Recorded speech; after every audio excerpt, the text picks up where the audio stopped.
Well, hello there, and welcome to the Homa Hangout. It is Friday, and we are back with some more juicy mobile game development stuff for you today. We're going to go through some action RPG shooters to continue our shooter series here, and looking forward to this one. A really big topic once again. And if you haven't done already, go and check out the ones we've done in the previous week. So it's good to see everybody in the chat. What is up? We are going to get pretty much straight into it. Before I do that, go and join us over on the Discord if you haven't done so already. Catch up with us during the week. We're posting all new games, the latest news, all the good stuff for mobile game development. And you can join us on our LinkedIn group as well, with lots of seasoned professionals in there, posting there at least once a week. So come and get your feel that way too. Over 750 members over there now, so going strong. So be sure to connect with me over on LinkedIn as well.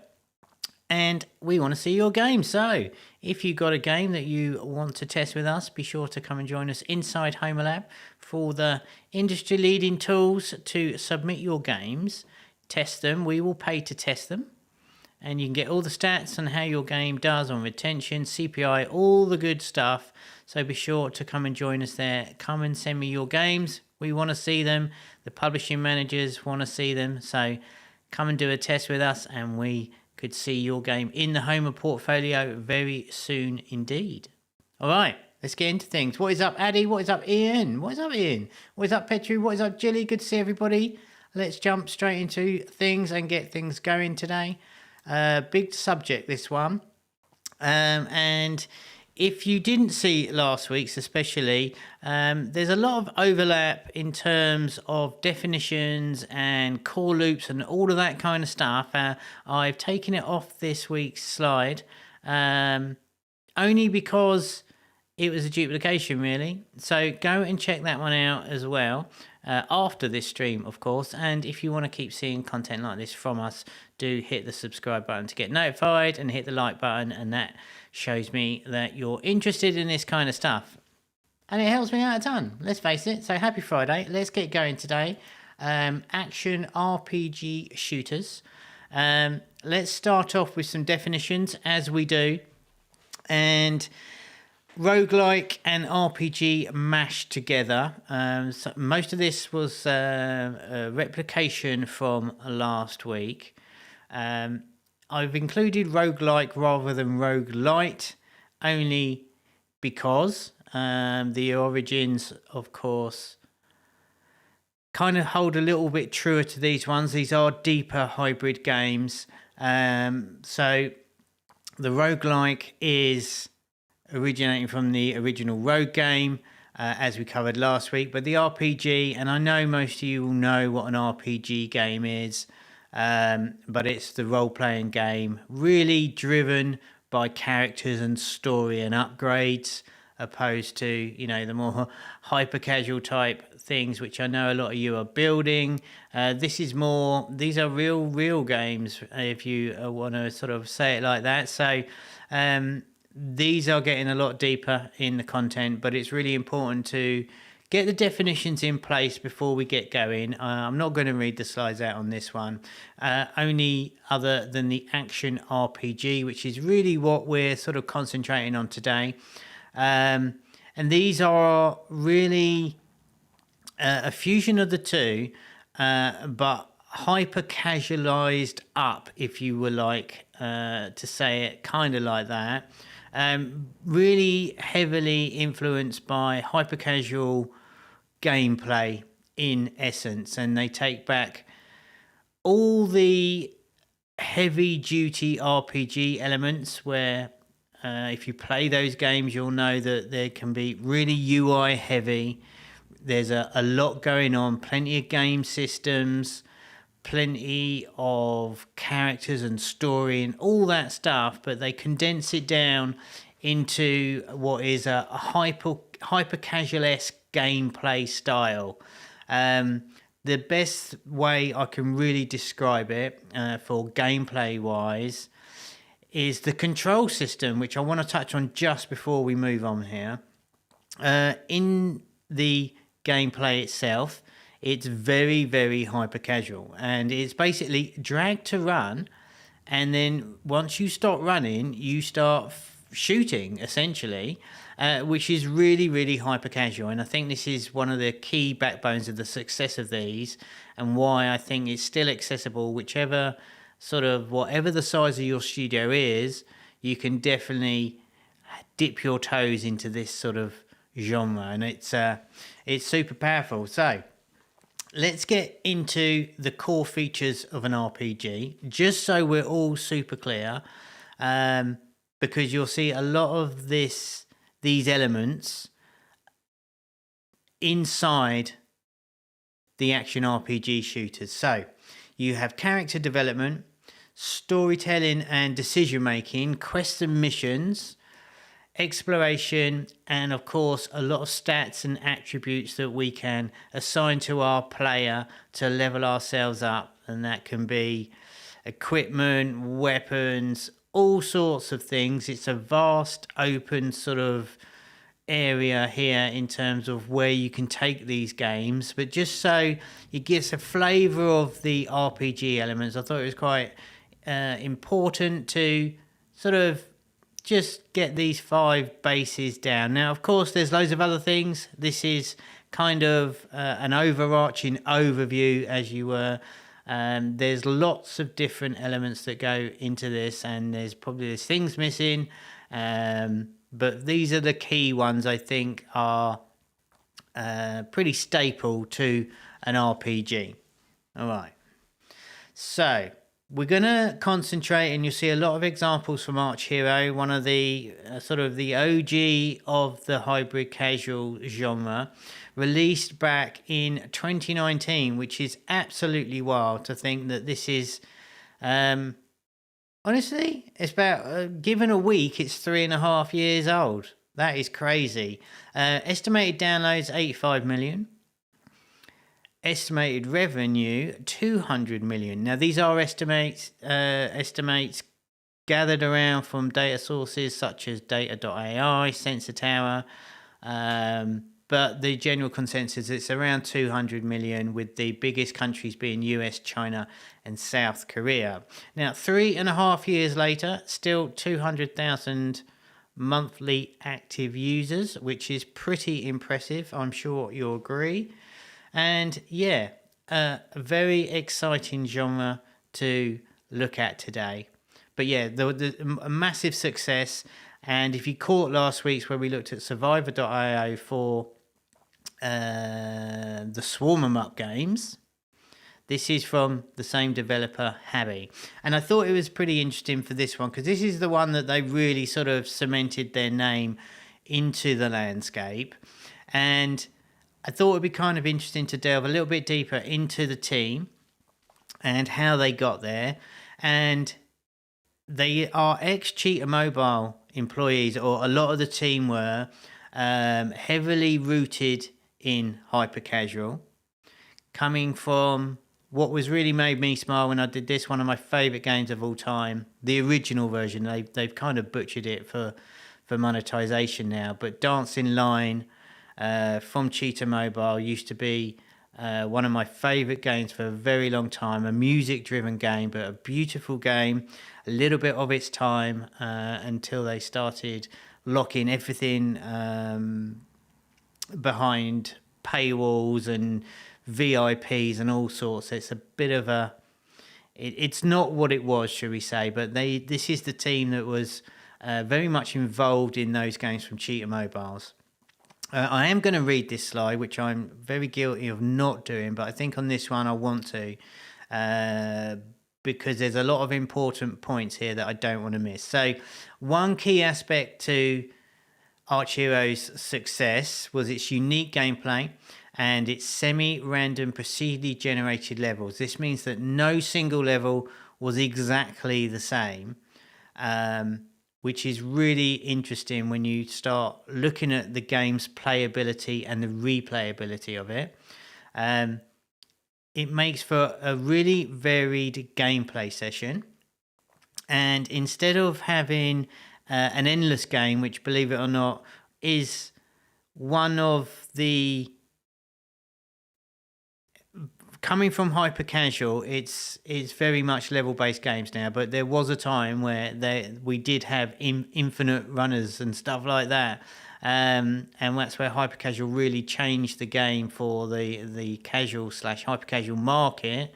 Putting the levels based back into the games, the arcade games at least, but they chopped it up into what they call chapters or stages, and we'll see a little bit later how this all pans out. But they chopped it up and made it, broke it down into a game style where for a single session you will play through maybe 20, 30, 40 levels, which is a really interesting concept. And you can see on the GIF here, they've got hundreds of these chapters, and they've got the amount of stages or levels, and I'm going to be using stages and levels interchangeably today, how long they are. And you can see some of them there go from 50 to 20 to 10, which is a curious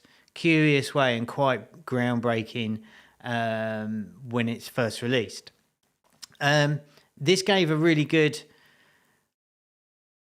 how should we say this? For the players, the sessions was very engaging, and it means that once you start playing, you want to complete the whole chapter in your gameplay session. So a single session, you want to complete that, and that allows for setting short, mid and long-term goals in the game, which is really smart. So the short-term goal obviously would be like to complete the chapter, but long-term goals of character progression and all of that good RPG stuff that we just sort of touched on. Tons of content added from the team of Habby. Loads of skill combinations, 100 at launch, which is pretty impressive. Over 200 different monsters and 50 types of bosses.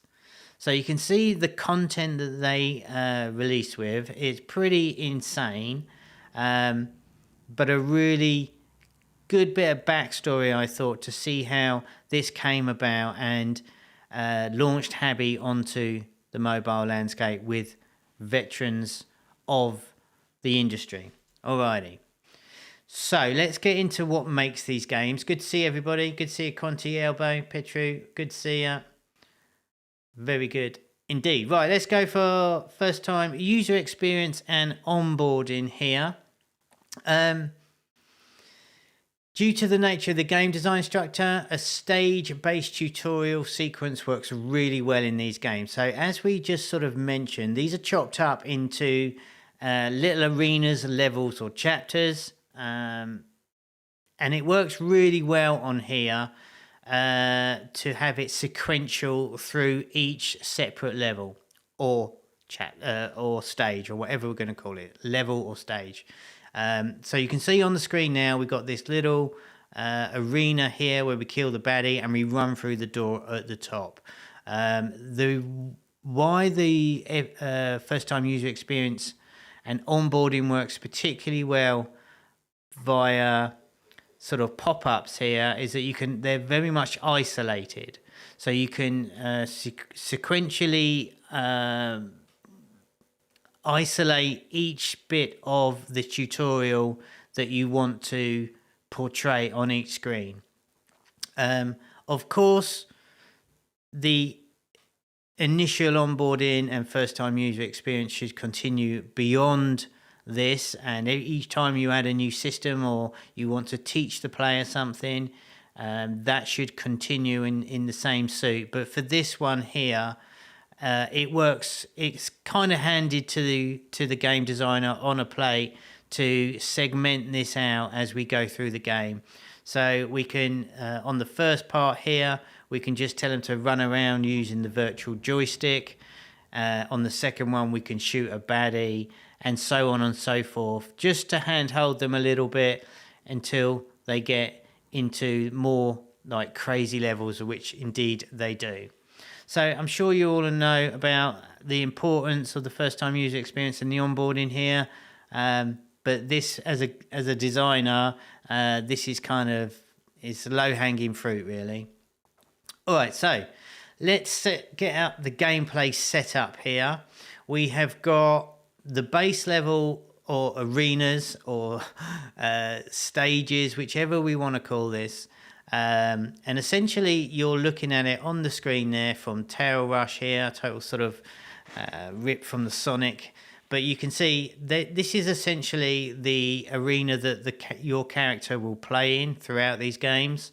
It's literally a bit of an arena on the screen. It scrolls up a little bit depending on your device, but typically speaking, you can see most of it within a single frame, as it were, or a single point of view.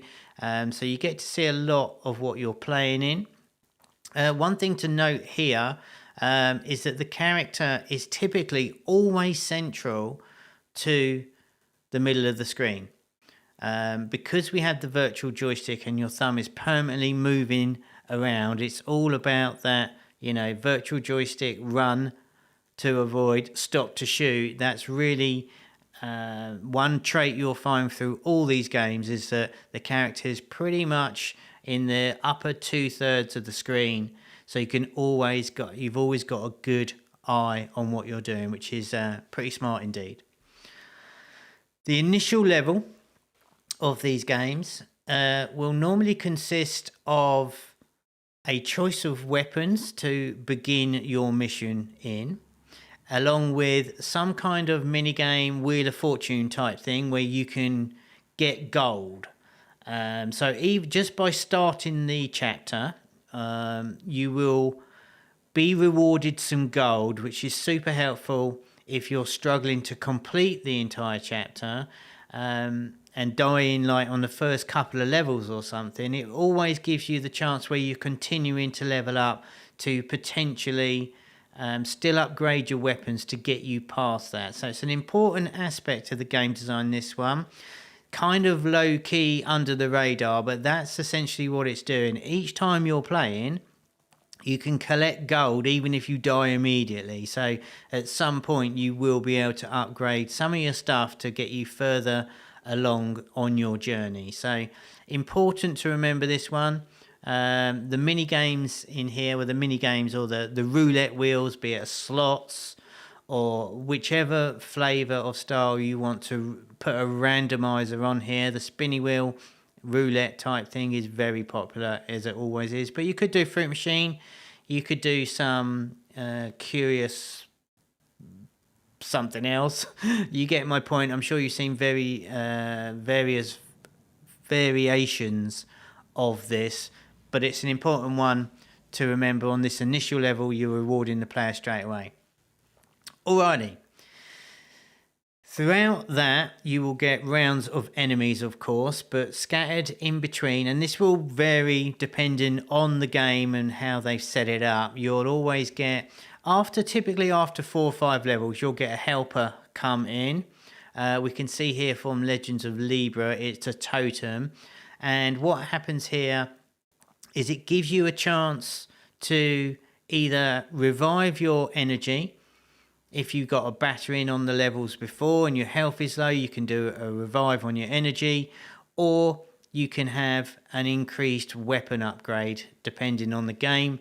And this is also really smart because it helps you along, as I said, if you got totally slammed on the levels before, or you can choose a weapon upgrade if potentially a boss is coming up in the next few levels. Certainly if you played the chapter before, you'd know or have an idea what's coming up. So this adds a sort of a small bit of strategy from the player as well, which is a nice little tweak. Do I go for health or do I go all out with a big gun? It's kind of a risk reward type thing, which is really nice. Kind of like that one. You'll also find that some of the games will have a change up in the gameplay itself. Which is a nice welcome break from the Carnage type shoot 'em up. Tomb Raider Reloaded here are a super nice game, a really great example of this genre. They scatter some puzzle elements throughout the chapters, which is a really nice welcome change. They actually put a time limit on this puzzle stage, which is really quite nice indeed. A good variation on the gameplay, and it really lets you get creative with these breakup levels. We often say in any game, it's nice to take a break from the standard gameplay and interject a bonus level or a mini boss level just to break up the gameplay fatigue. So again, I say this quite a lot when we talk about any specific genre. There's lessons to be learned from all the genres, and a really great way to try and think, if you're not making one of these, which is totally fair enough, how can you add some of these elements into your game to start setting yourself apart from all the other games like the genre, like the ones in your genre that you're making. So if you're making a runner, maybe you could have something that, maybe have we seen a runner where you can run off the side and go into a different tunnel and there's a different bit of gameplay? Not sure I've seen that that I can recall, but it's these kind of things that challenges you to start thinking a little bit differently of how you can mix it up. And it's always good to break up the repetitive gameplay. Thought they did this really nice using a puzzle element in Tomb Raider Reloaded. Bonus levels, like I just said. Great one here from Genius Shooter with a shoot in the chest. So using the core gameplay mechanic to continue, let the player easily understand what's going on. And super cool to see so many chests here. Feels like a bonus level. Feels like you're getting rewarded a good amount. And I really like this one. Of course, we need to be mindful of the balancing of the game. You can't over-reward the player here. But I thought this was really nice to make it really fun and really juicy. It's very rarely do you get bonus levels that actually feel like there's a ton of stuff to do. And I like the fact that it's an interactive one as well, which I think that's kind of neat. And we'll also see, of course, the bosses typically towards the end of the chapters. This is what you're working towards. This is what the whole point of it is, trying to get enough energy and leveling up your guns to the point where you can take on these big bosses, which I think is really smart. Now, there's actually 50 chapters in Arch Hero, and we see that they had 50 different bosses in that game. So that's kind of interesting to see that. This one's really, the bosses on these are really cool. You can be really creative on these. All have different sort of attack combos and stuff like that. Depending on the theme of your game, you can really go to town and what would make sense in the theme. You know, we've got heroics here. It's very much a dark, sort of medieval type theme. A really it's actually a huge game, this one. There's maps and there's all sorts inside this game, in terms of lots of the 3 different characters you can really go to town on. But you can see this one's got like a looks like the Grim Reaper here. But yeah, the bosses, a staple of these games and kind of what you've all been working towards on that, going through the level, going through the chapter. Alrighty, so let's look at the level design itself. Some key aspects to consider here. We have walls, surprisingly enough. Yes, I know it's kind of breakthrough, but the walls play a vital part of the game design in this, and also can influence how the player's strategy may change dependent on the levels that are coming next. Choosing different weapons that bounce around and ricochet and all this kind of stuff. The walls in the game add some really interesting aspects to the game and level design. The level design, I should say. So yeah, I know it's a bit weird, but they create pathways. They create opportunities to bounce bullets around and can make some really fun experiences just by wall placement, which is kind of weird. But you imagine here we're seeing of Space Marines, which is another great game. Just by putting this sort of pathway around there, just adds interest to what is a pretty basic level. It's an early level, this one. All right, so floor traps. Pretty self-explanatory. We have some spikes, which are pretty much a staple of a lot of games. But again, these just changes up the gameplay to the point where you've got to run around them, otherwise you have health penalties, and therefore it kind of controls you a little bit, especially when it's getting really hectic. It adds that bit more tension into the game. But that's spikes. I mean, let's face it, pretty much all games include spikes at some point. I thought this was quite cool as well. These are the environmental objects in the game. And again, another game staple here of the spinning saw blades. This is... It goes one up from the floor traps, where they're often moving. They could be fire pits or water of some description or poison or something like that. But you can see here, if we were to just run around at some point, we would get hit by these. So it adds that extra element of interest into the game. You want to be, depends how mad you want to get, but balancing is quite important here, because you can see we only have a limited amount of screen space. So it does get quite condensed and feel a little bit tight on a lot of levels. But yeah, these ones, the old spinning saw blades are super frequent in these types of games. And we have the explodables as well, which is typically barrels, or we see dynamite a huge amount in games where we can fire off and shoot them. After like 3 or 4 shots, they'll explode. And within a certain range, they will kill off the enemies that's surrounding them, which is a really nice, again, another nice little tactic. I think in this type of game, more than a lot, they're super important. That if you can get them, they're actually like really helpful. Finding a lot of games, a lot of FPS games, for instance, or sniper games, you can actually do them without using these blow-ups. But for these types of games, they're actually pretty helpful. Okay, do get your questions in, by the way. I am looking at the chat here, so Elbow, I can see your chat, and Julie, I can see all the comments there. Thanks, keep them coming in.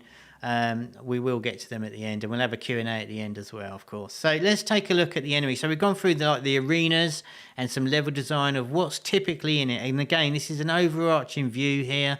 There's many different variations, and indeed there should be.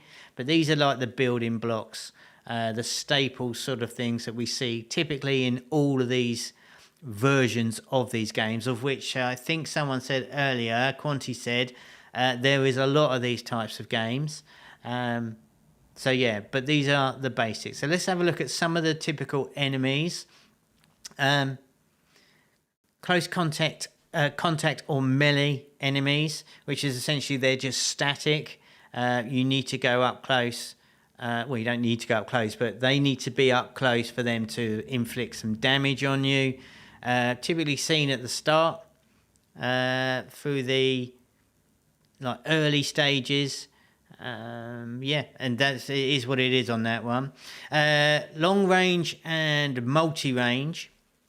Now, a lot of the games will have what is a red line to show exactly where their projectile is heading towards. So they will fix on you and then disappear, and then a short moment later they will then release the bullet or the projectile, whatever it is, magic or whatever they're doing, which gives you time to avoid the taking damage, basically. But they will all have these types of enemies. I think in these games especially, the red line of sight, or the I forget what you really call those. I don't know what you call them, but basically the red dot type things, the laser sight is really handy on this one to ensure that you have enough time to get out of the way. So that's those. The other ones here are environmental, but a lot of the time they are static, but they can move around as well. And these will really sort of block pathways. So we've got kind of like the robot sort of monsters in Arch Hero here. They will spread out, not a single bullet, but several. And again, it all depends on how far you're in on the game and how bad the baddies are, kind of thing. But they really do block the path. So it adds that another element of the level design there to say, okay, I can maybe go round in one side and then run around and shooting from the other side and this kind of stuff. But that's very, very common.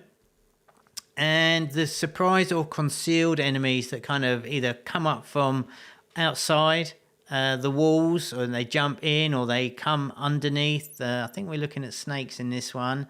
So the snakes bury themselves back down and will pop up randomly, which is actually I found these kind of annoying, these ones. They're really difficult. So you can shoot them for a couple of times and they disappear, and then they pop back up and you got to get near them in range enough to shoot them again. They make for relatively tricky levels and a bit annoying. Addy, I will come to that in a minute. Great question, by the way. All right, so let's have a look at the win and the lose. So obviously we have a health bar, as per you'd expect. We have the permadeath from the roguelike elements of it. But it's a free-to-play game, the permadeath is slightly different because, well, I'm just going to go here.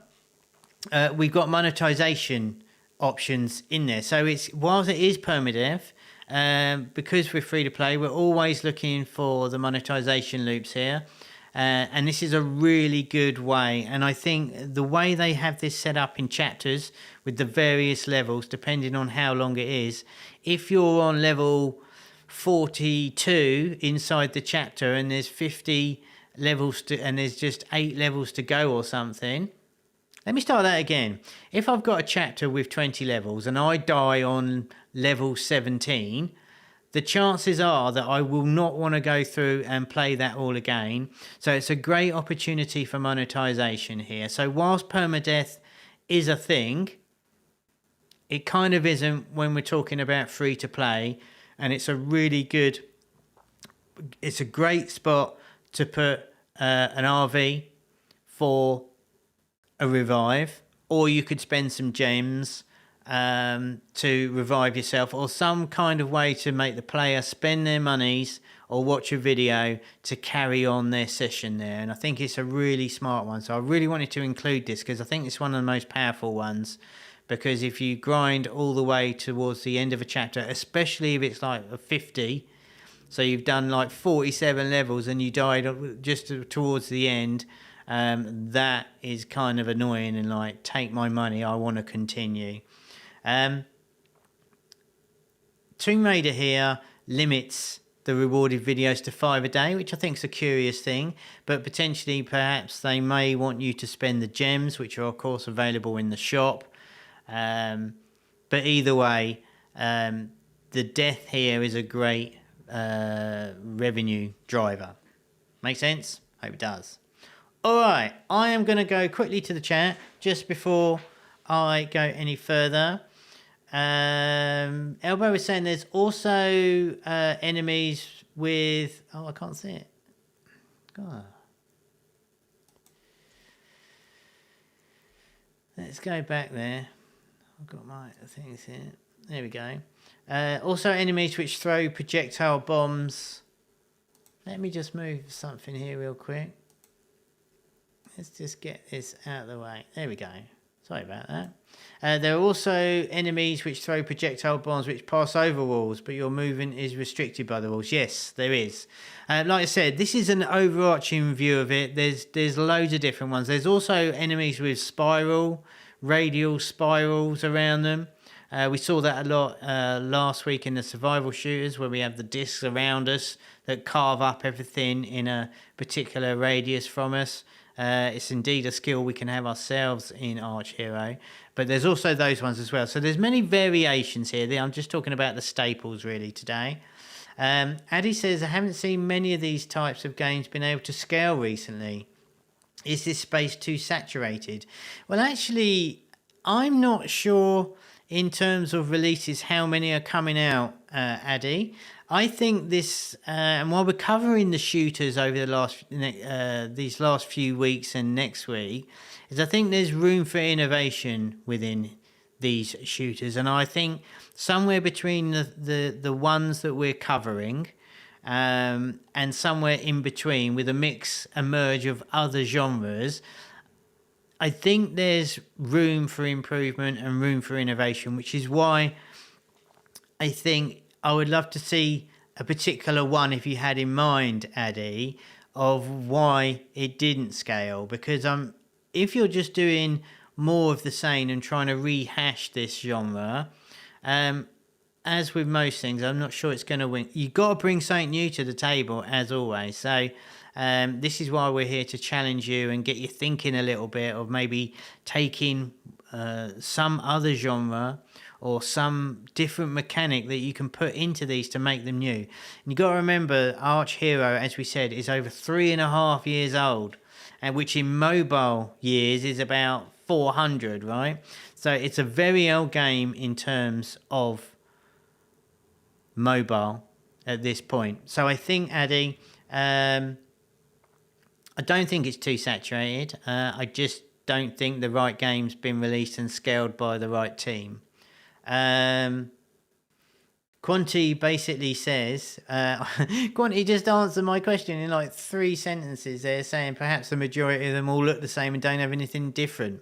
No USP. That's exactly right, Quanti. So thank you for that. I should have read that first. And Elbow chimes in on that. All right, so there we go. Let's go back onto the player attributes here.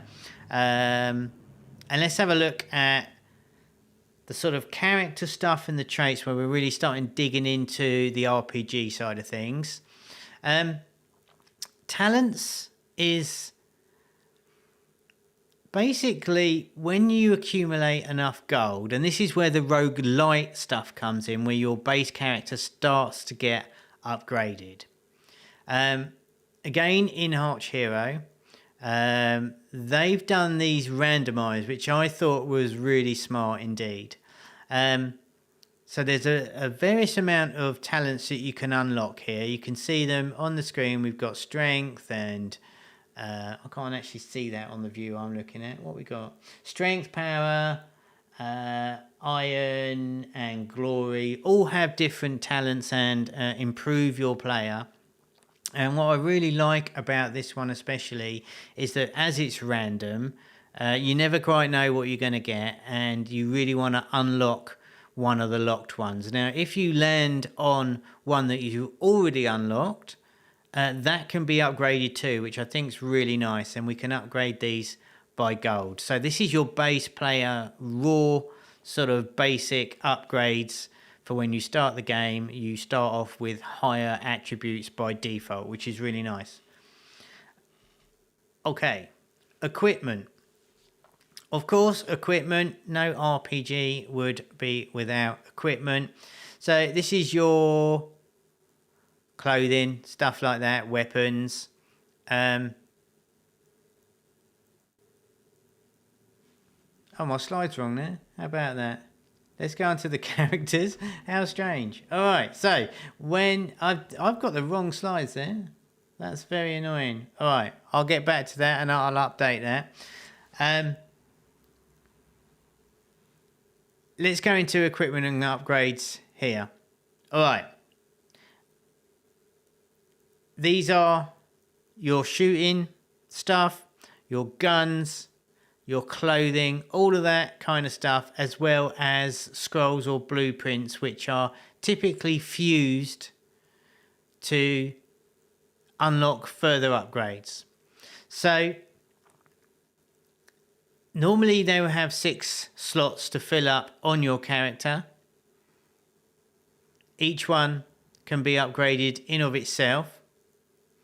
You can upgrade these by collecting stuff via loot boxes, purchase from the shop, or collect them in-game as rare items and stuff.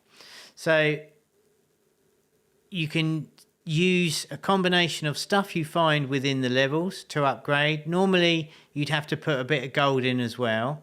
There's all sorts of different sort of systems that you can employ here, but they normally always go along the lines of common, rare, and legendary and stuff like that.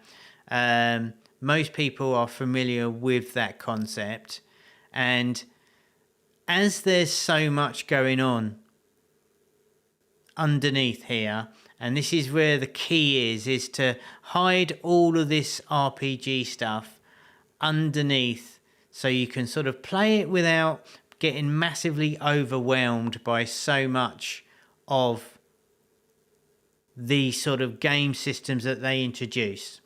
So the idea is here that you have a really elegant UI that separates all these elements out in really palatable and digestible bits, so you don't, you know, we've all probably seen or played some game on console or these RPGs where there's so much UI, so many buttons, it's absolutely crazy, and you really struggle to get your brain around it.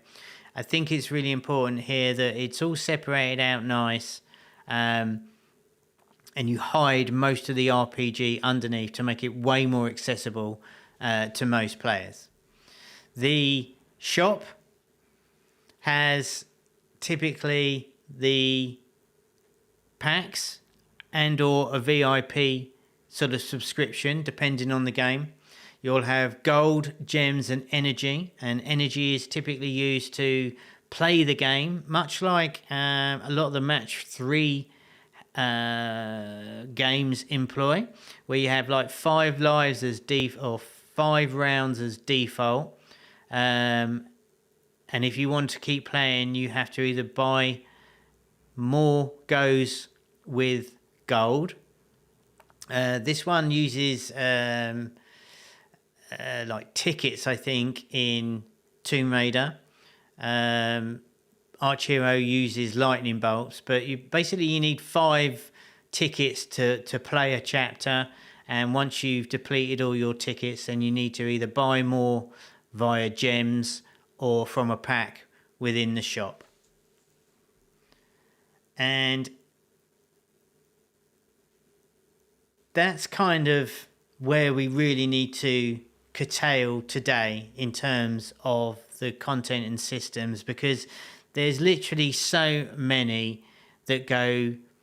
Each game and each example will really have all sorts of different ways that they're putting meta around these games. It's too vast to knock down. I've used Tomb Raider here as an example of a lot of the common type ones that you can find throughout all the different types of games. So you've got the workshop where you can make new weapons. You've got daily tasks and weekly tasks. You've got events, be it live events that last, or seasonal events. You've got all of the different relics in this one here that you collect throughout the levels that you play to give you special items and abilities. So that it's absolutely vast when it comes to where you take the game, and a lot of it will depend on your theme and exactly how much you want to put in. Certainly when you're trying to do some sort of marketability test, you obviously don't need all this stuff, but we'll see a lot of these in the games. Alrighty, let's talk a little bit now about some innovation, which touched on the questions that came in a little bit earlier. I think it's important to do this on this one, especially because it really, like I said, it really goes back to what was what Addy said originally in the chat there. I think there's room for innovation here, and I picked out 3 things that we just can look at today. but I think these are innovation points that can be taken to most genres. And one really close to my heart, and I mentioned this on a few streams over the last year, especially. But this is the choice of the left or right sort of version inside a game map. So we're looking at Arcade Hunter here, and as he goes through the door, instead of just being dumped into the next level, you get a screen like this where there's a binary choice here. Do you go left or right? And on the map, you have question marks here, which I think is kind of neat. But you could also really open these up and indicate exactly what is on there. So I really like this one. I really like this idea anyway. If you use a map system in your game, to have these split paths. And what's great from the game developer's point of view is that you can totally fake this. You could have, for instance, the same levels on both sides of the path, especially if you don't revisit these, if you lock the chapters up afterwards. It wouldn't matter. It just gives extra player agency, which is really powerful in making the player feel like they're in charge of everything. Making a decision, and I think you can totally fake this, and I quite like it. I'm not so sure that it should happen at every level like they have it here. I think it would be kind of neat. Say you got a chapter of 20 levels at level 10, right in the middle. I think it would be really great to have a choice of go left or right. It could be really fun there, and you might, even if you do fake it and have the same stuff, you could potentially let them replay the chapter and go left or right, thus improving your playtime immediately. But you can think about that. So that's one option I thought was kind of neat here. I think it's slightly overdone every time for me, but I think in the middle of a chapter, having a left or right decision, I think is a really smart one. Now, we've also got, of course, the camera angle. Most of the ones we've seen have been really kind of top down, with slightly angled, but very slightly. And inside Arcade Hunter here, we have the 3D version, which is kind of cool. So that's definitely a very different look to the original Arch Hero type viewpoint. I think the camera angle is powerful, and the graphics here are pretty nice. I think this one especially is not hugely successful, if I'm honest. So I think there's room for improvement here. I'm not over keen on the fact that you kind of lose a lot of the arena here. Certainly on various levels, you kind of you forget what's to the left or the right, and it goes out of view.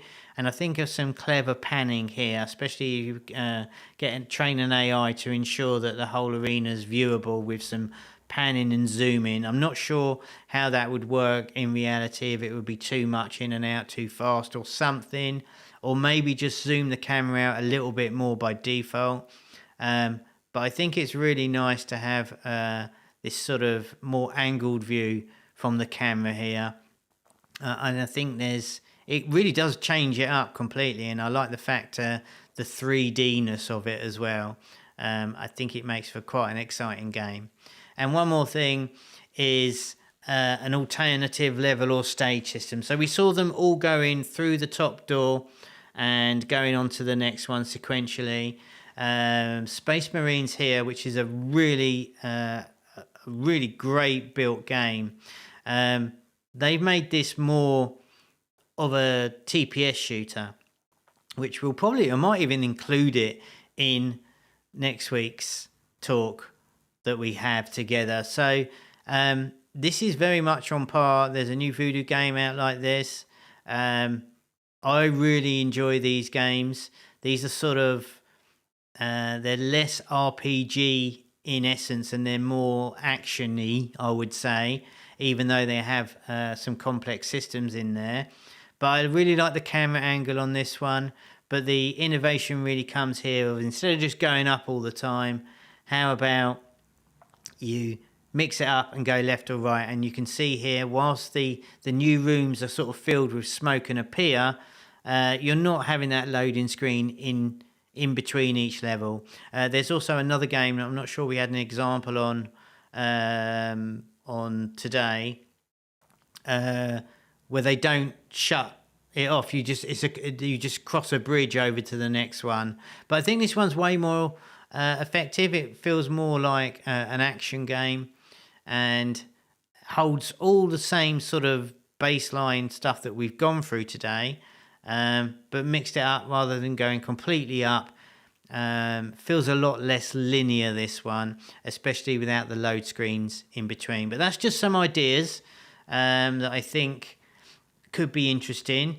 You could have an idle arcade sort of lock-in system here, kind of like the new Voodoo one. They're obviously not the first one to employ that, but I think there's some wiggle room for innovation within this genre to make it feel very different. And I think this one, Space Marine's done that quite well indeed. All right, so there we go. I rushed through the last bit a little bit. Apologies for one of those slides there. I'm super angry about that. But if you've got any questions, get them in now. I'll go back and have a quick look at the chat in just a sec. I'm so bamboozled about that slide.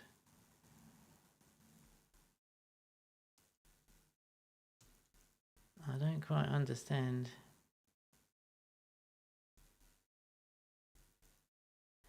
I think I rewrote it and deleted the wrong text, which is annoying. But anyway, got any questions, get them in today. Do give me a like to support these if you want to see more of these. I will get to the chat now.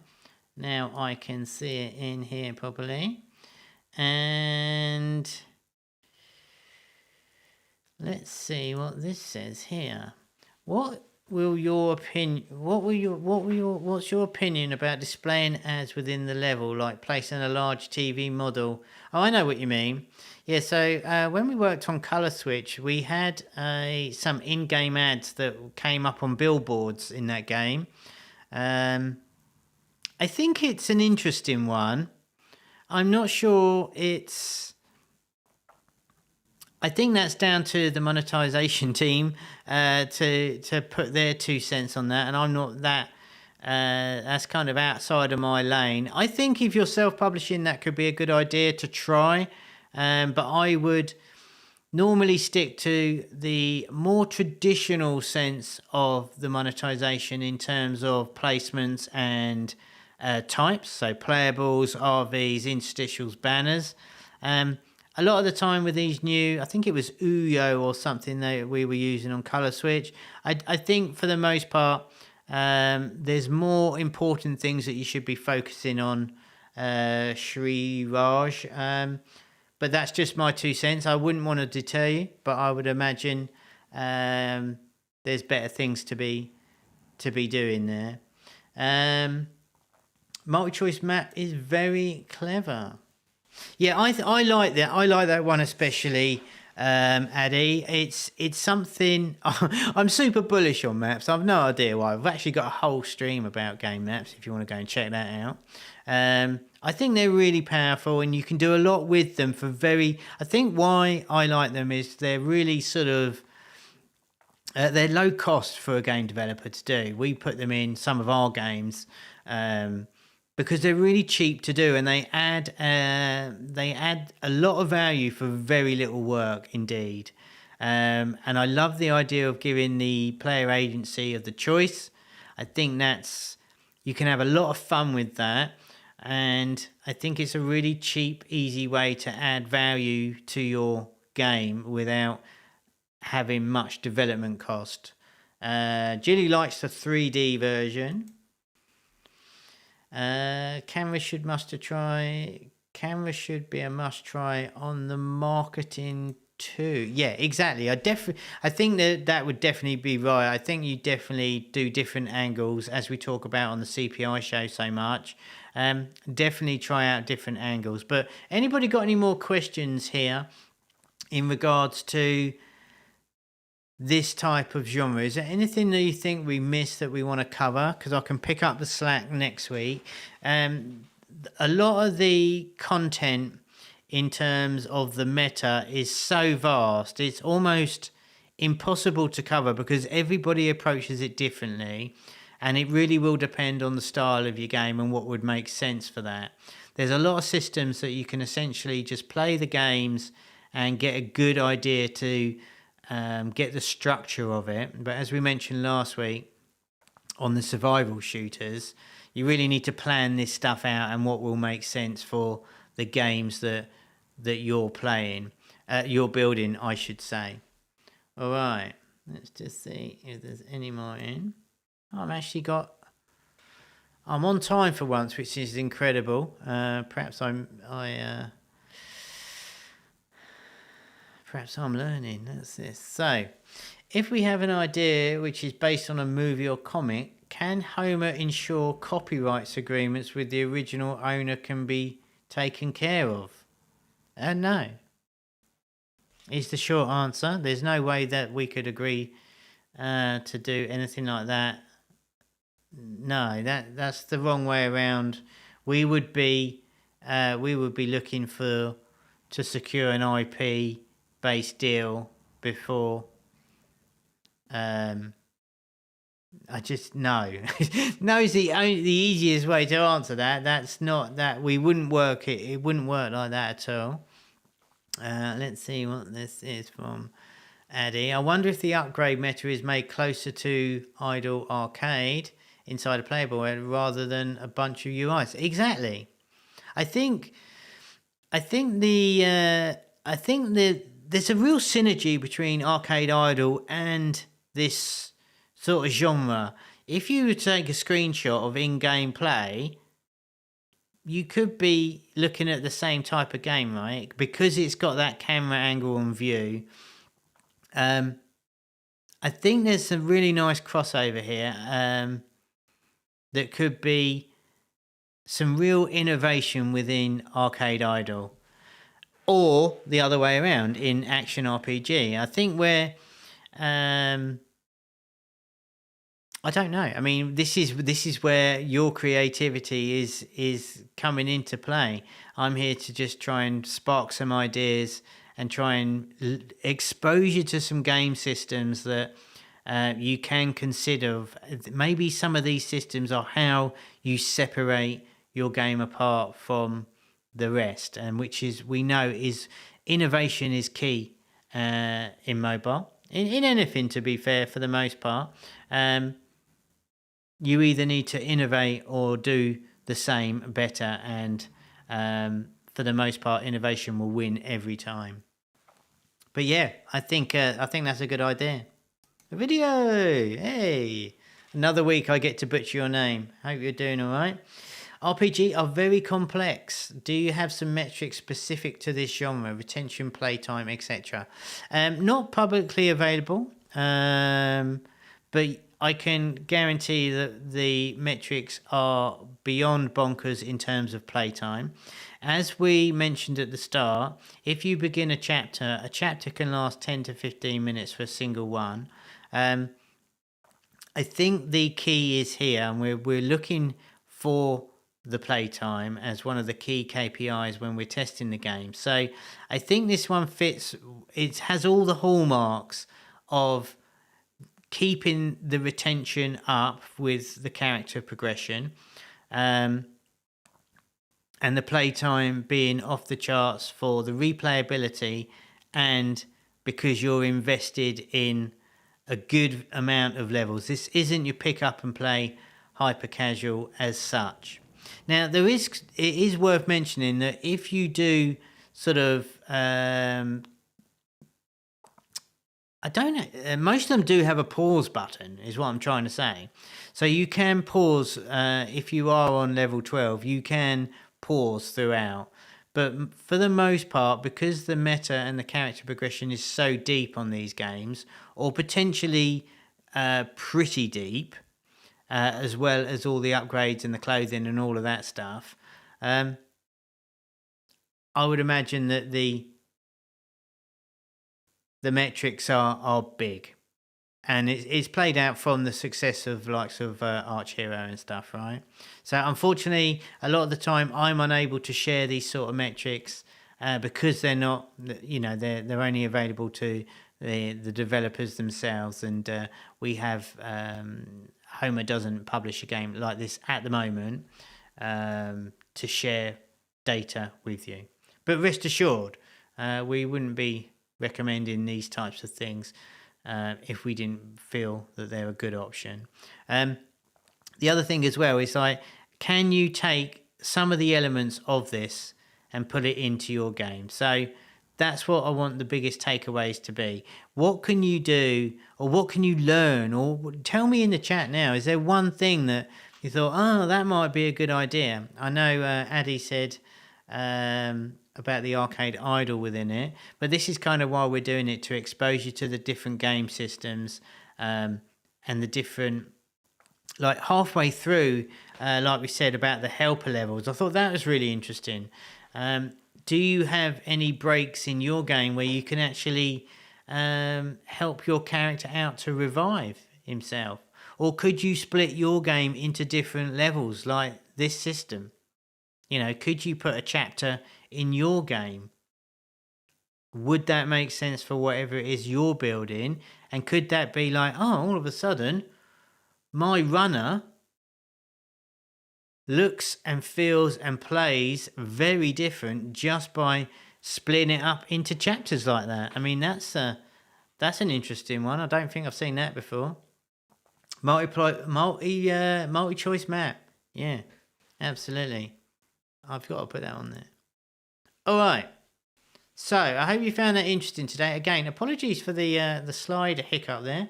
I'm so triggered by that. It's unbelievable. But we did cover it anyway. Do give me a like on the way out. Join me next week for top down. Excuse me.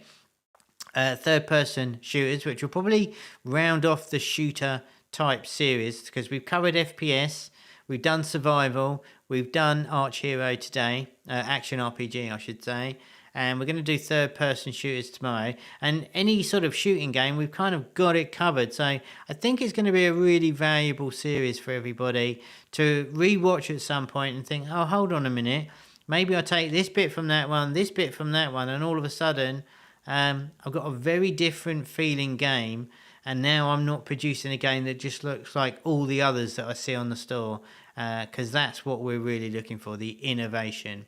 I mean, even the map one there, Addy, you could use that. Have you ever seen that on a puzzle game? Never seen that, which is why I love it, because you can fit it into basically any game you want. Let's have a quick one here from Suraj. How does the retention affect by adding a multiplayer mode? Do you have any suggestions? I think it depends on the game. Multiplayer mode is like hugely difficult to program. My best suggestion, not knowing anything in context, is to fake it with AI, like the IO games. In terms of retention, it depends. It depends. That's an impossible question. That's too broad, I'm afraid. Do continue to be a bit more specific and ask that over on the Discord. That's the perfect place for it. Could it be possible? Let's have a quick look at this one before we wrap up. Could it be possible to do anything about sports games? Absolutely. For sure. So yeah, go and join us over on the Discord. Come and join me on the LinkedIn group. I'd love to see you over there as well. Leave me a comment. I'm trying to earn a badge for my LinkedIn group. So leave a comment on one of my posts. I'll be eternally grateful. And of course, I will see that you've left a comment and you will get Kevin's special person of the week for doing just that. All right, it's going to go and wrap it up for me for now. Do leave me a like and subscribe on the way out. If you're on the replay and you got this far, that is amazing. And even if you're still here with me now, leave me a comment under the video, because that helps me out a ton. And with all that said and done, I am going to go and wrap it up for Friday. Good to see everybody in the chat. Thank you everybody for joining with me as ever. I really appreciate you guys. And yeah, I will see you next week. Take it easy. Ta-da. Bye-bye.